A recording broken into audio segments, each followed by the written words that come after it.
Hey, what's up, you guys? It's the Sweet Tea Show, and I'm back to talk about love and hip hop, season 6, episode 11. All right, so let's go ahead and jump into it. I am gonna be honest. I haven't really been saying this throughout my videos. This season of Love and Hip Hop, Hollywood disappointed me. Like, I'm gonna be honest, is they didn't bring it like they did last year, and it kind of hurted me because it's like, damn, Love and Hip Hop Hollywood is one of my favorites besides Atlanta, and it's like, y'all didn't bring it. I expect this out of New York. I don't expect this out of Hollywood. I don't know, when they fired all of the cast members, or some of them just didn't come back, I think that was just a big mistake, because now it's just dry, it's just boring. There's only like 2 interesting storylines on here to me, and that's Lyrica and A1. And at least in my opinion, some people think they boring too.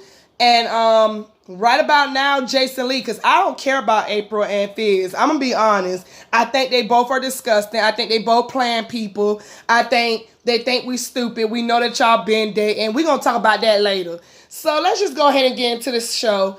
At least tonight episode, the only person storyline that was interesting to me was Jason Lee, like I said. So let's just go ahead and get into it. We start the show off by it's the second night in Vegas. Paris wants to throw this mother thought party for Lyrica, because Lyrica been down and depressed and sad, and her energy is starting to wear off on everybody else. So she wants the guys to leave, which is Mickey Monday, Booby, and Zell. Just go out and have a good time. Let her do this thought thing and let her have a good time with Lyrica, try to lift up her spirits.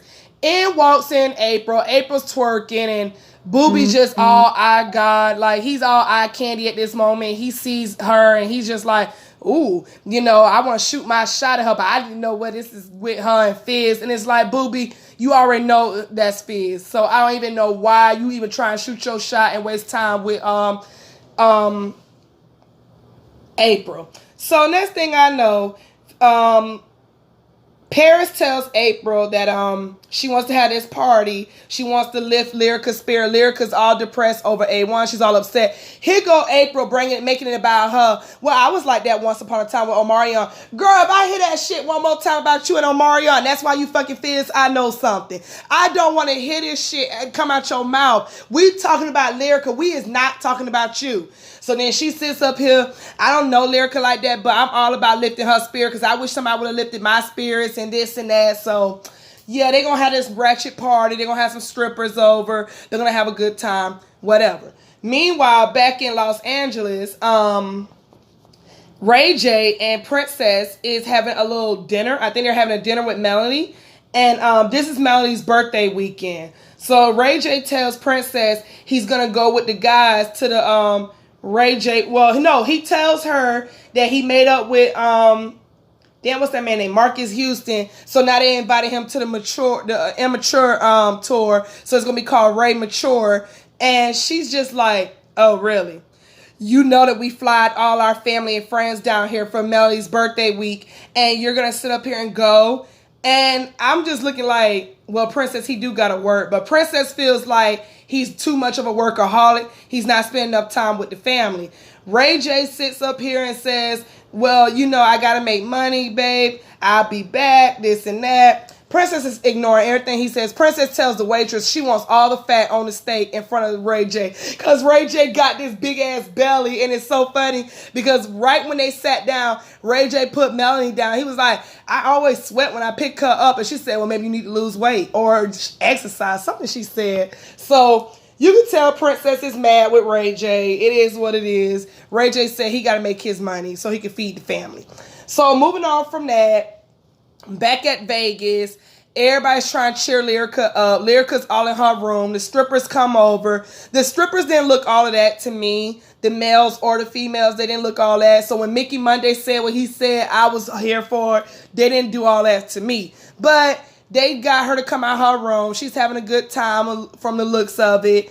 The guys, on the other hand, Zell, Mickey Monday, Booby, they all meet up with A1.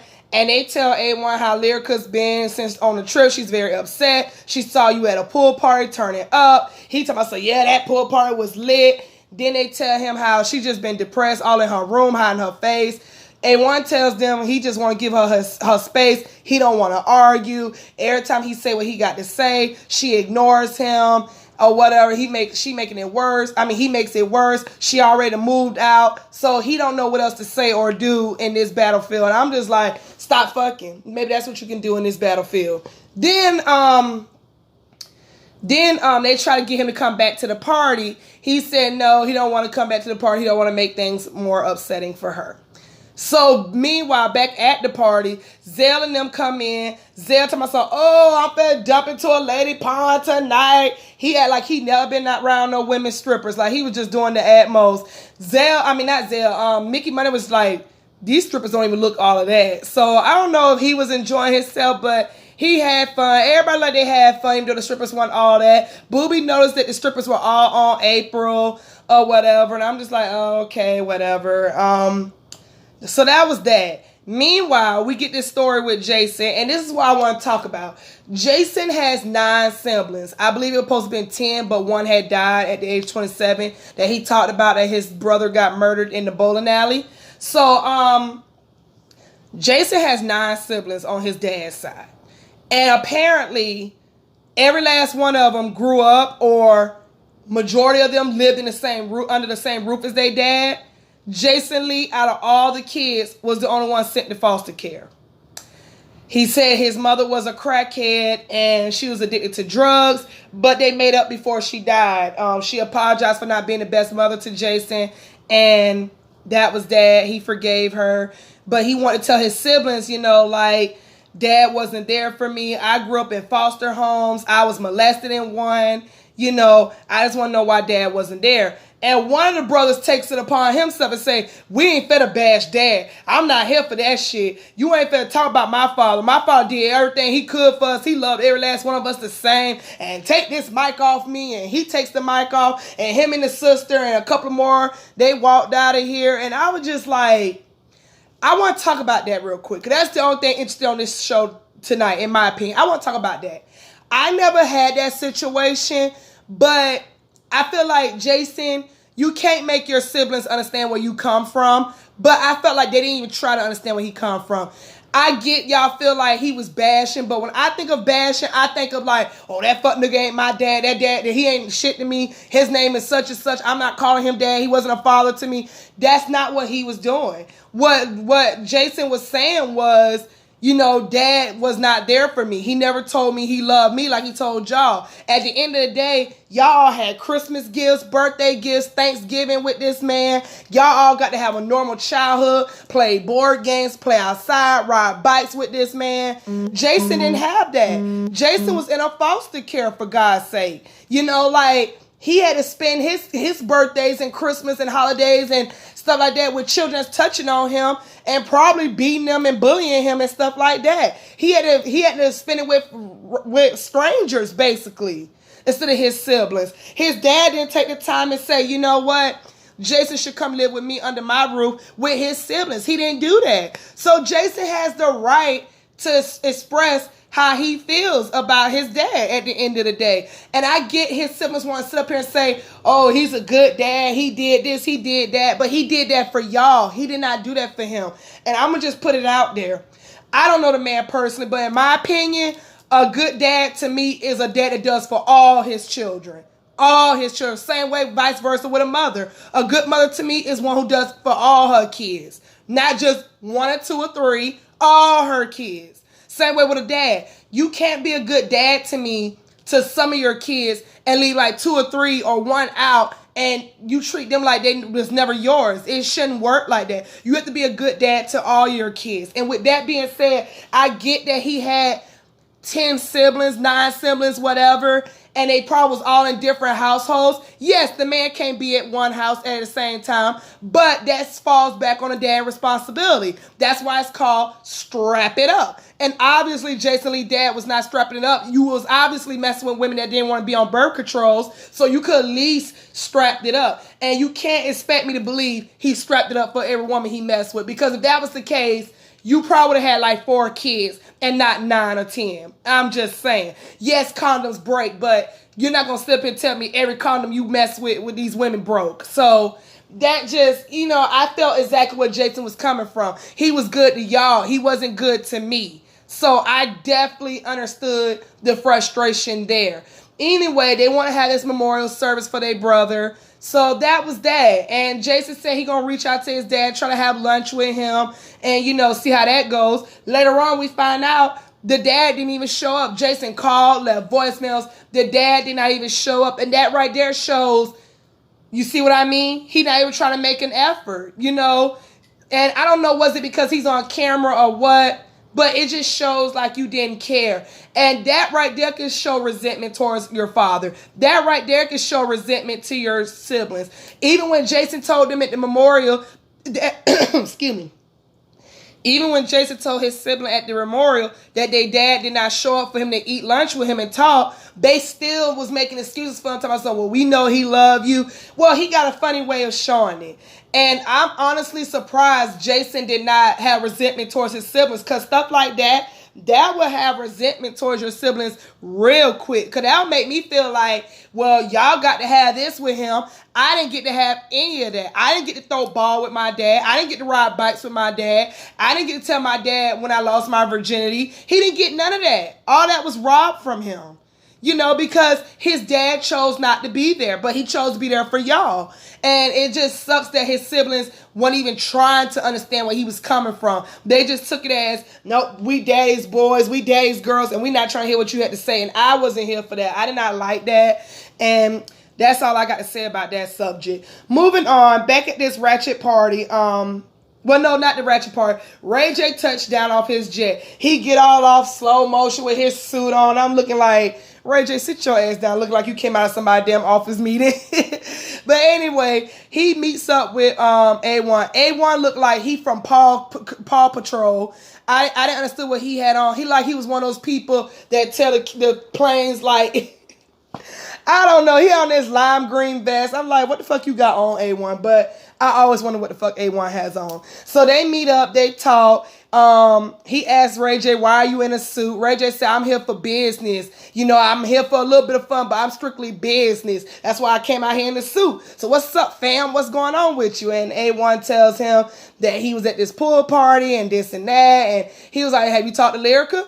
And he said he don't know if he should talk to Lyrica. Everybody been wanting him to come back to the hotel. He feels like he should just give her space. Ray J said, no, y'all need to talk. Y'all need to go ahead and lighten this up. Y'all need to go ahead and try to express yourselves. You need to tell her how you feel. He's still talking about something he don't want to argue. And he was like, well, you got to do what you got to do, fam. But nonetheless, he talks A1 to come in to the party. So they walk in, and oh my God, Ray J and Paris both are so annoying. Ray J walks in the party. What's up, motherfuckers? And you got Paris. And I'm just looking like it's not that fucking serious. And Lyrica's all great. Just when I was about to have fun and turn up, now here comes A1, and I'm just not really ready to see him. Part of me is excited he's here. Part of me is like, why is he here? And it's just like, Lyrica, either you gonna talk to him or you not gonna talk to him. But stop playing these games. It's annoying at this point. So the party starts. Everybody's having a good time. You got Mickey Monday jumping in the pool. I think Booby jumped in the pool. Zell says he's not jumping in the pool because his hairline is fake. Oh God. But he said he will jump in a pond of strippers though. But that was, I don't know. That shit had me too when he said his hairline. Okay, he didn't say his hairline was fake, but basically that's what he was implying. He said, I can't jump in the pool like that because of my hairline. So it was funny to me. What else happened?